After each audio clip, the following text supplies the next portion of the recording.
Getting the switch onto Sam Hauser, Curry reads this stunt by Brogdon on the strong side, going double behind the back. Even after Dante clears out, all this traffic and Brogdon coming over to trap force Steph to give it up, right?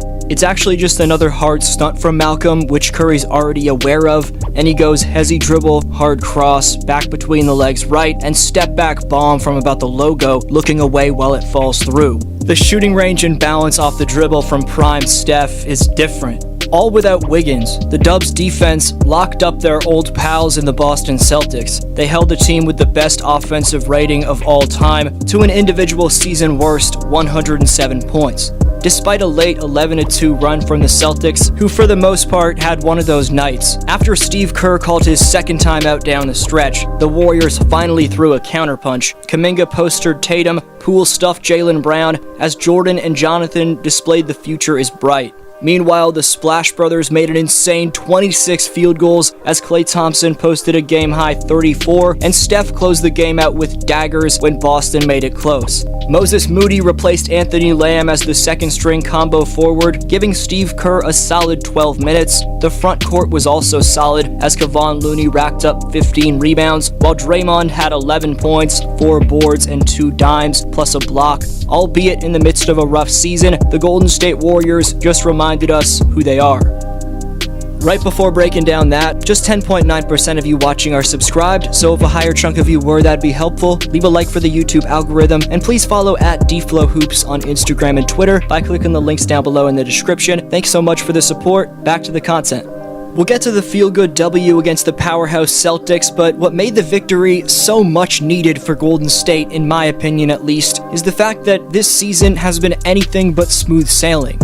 This team's 2-11 on the road, and in many ways, it's been a rocky start to the year for the reigning champs, to say the very least.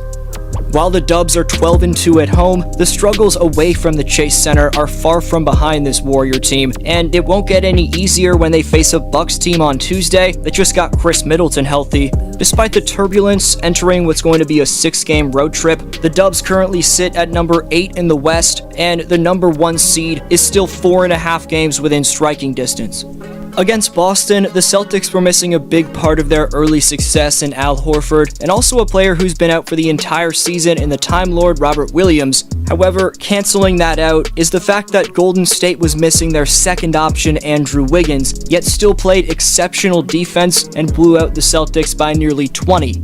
Jason Tatum admitted post-game that he needed to be better, but it just seems like the Warriors are a bad matchup for JT. Styles make fights in the NBA like in any sport, and the Warriors match up well to stop the Celtics' game plan and personnel. That's what we saw last spring when the Warriors won 3 straight and went on a 21-0 run in Game 6 of the Finals, and it's what we saw on Saturday night. The Celtics have the best roster in the NBA and exceptional top-heavy talent with Tatum and Brown, but when it comes down to the matchup of Boston versus Golden State, specifically, the Warriors having some guy named Stephen Curry, a second Splash Brother following 2 major leg surgeries in Klay Thompson, who can at times match Steph's shooting prowess, and a deep roster consisting of an all-time great defender in Draymond Green, gives them a big 3 that's built to stop teams like Boston who try to outscore you, which has become the Celtics' approach without the best defensive center in basketball, Rob Will. Based off the lack of attention Klay receives, if you're a non-Warrior fan, you wouldn't be aware of it, but this man's quietly coming off his 8th 20-plus point outing of the year, 4th 25-plus point night, and 2nd 30-plus point game after a game-high 34-piece against the team with the best record in the association. Going from Klay to his typical backup in Jordan Poole, who started against Boston, and Poole had a rough shooting night, going 1 for 9 from deep and shooting 5 for 16 from the field. Still, I like the fact that Jordan ended the night with 20 points, 4 dimes, and a block. To be fair, he was a -1 against the Celtics, but evidently the game's starting to slow down for Jordan. Keep in mind, he's adjusting to how defenses are guarding him this year. It's different than ever before. In a recent interview with The Athletic, Jordan said, "How people are guarding Steph in the first unit is how they're guarding me in the second unit. When we're not on the court together, I get the same coverage as he gets," end quote.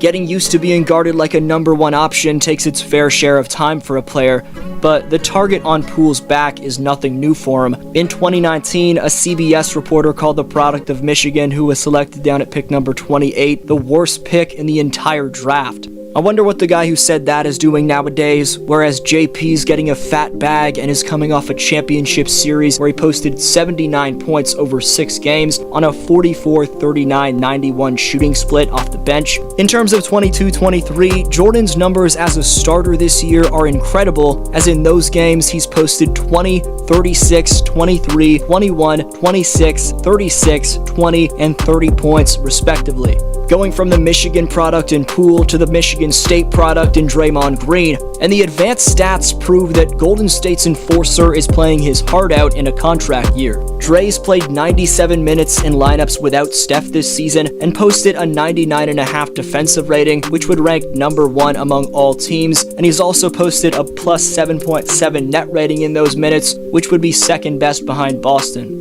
Back to the franchise player though, and in addition to the look-away triple like the one broken down to start this video, Steph hit another 5 threes aside from that one, which came from 25 plus feet away from the basket, 4 of which came off the dribble. Pretty insane. The underrated defense from Wardell was also on full display. On this possession, he desperately shuffles over to cut off Brogdon's attack after Malcolm kicks it out. Steph completely stops Jaylen Brown's drive, then he smartly rotates to Luke Kornet to stop any potential entry pass. Just fluid defensive chops.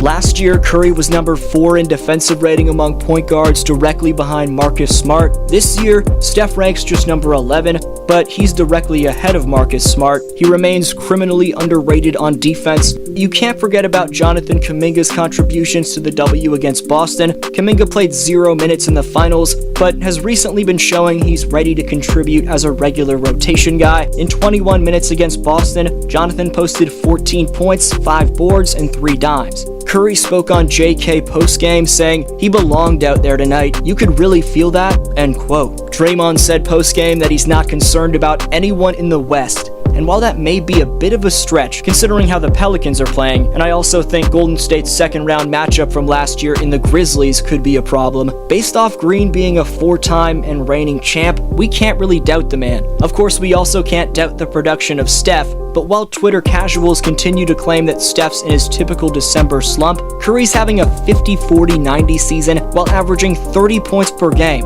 The next highest scorer who's posting a 50-40-90 campaign this year is averaging 7.9 points per game. Question is, was this win against the best team in the NBA because the Warriors match up well with Boston, or can the Dubs build off it? Best answer down below in the comments gets next video shoutout in the top 5 commenters by December 21st. Earn free merchandise of their choosing, so leave your take down below. Today's Speaks winner is Jason Robinson, who says, "I'm totally a fan of Zion's dunk and I understand the unwritten rule, but I love the dunk in the context that it happened against the team they were playing. Thanks for watching."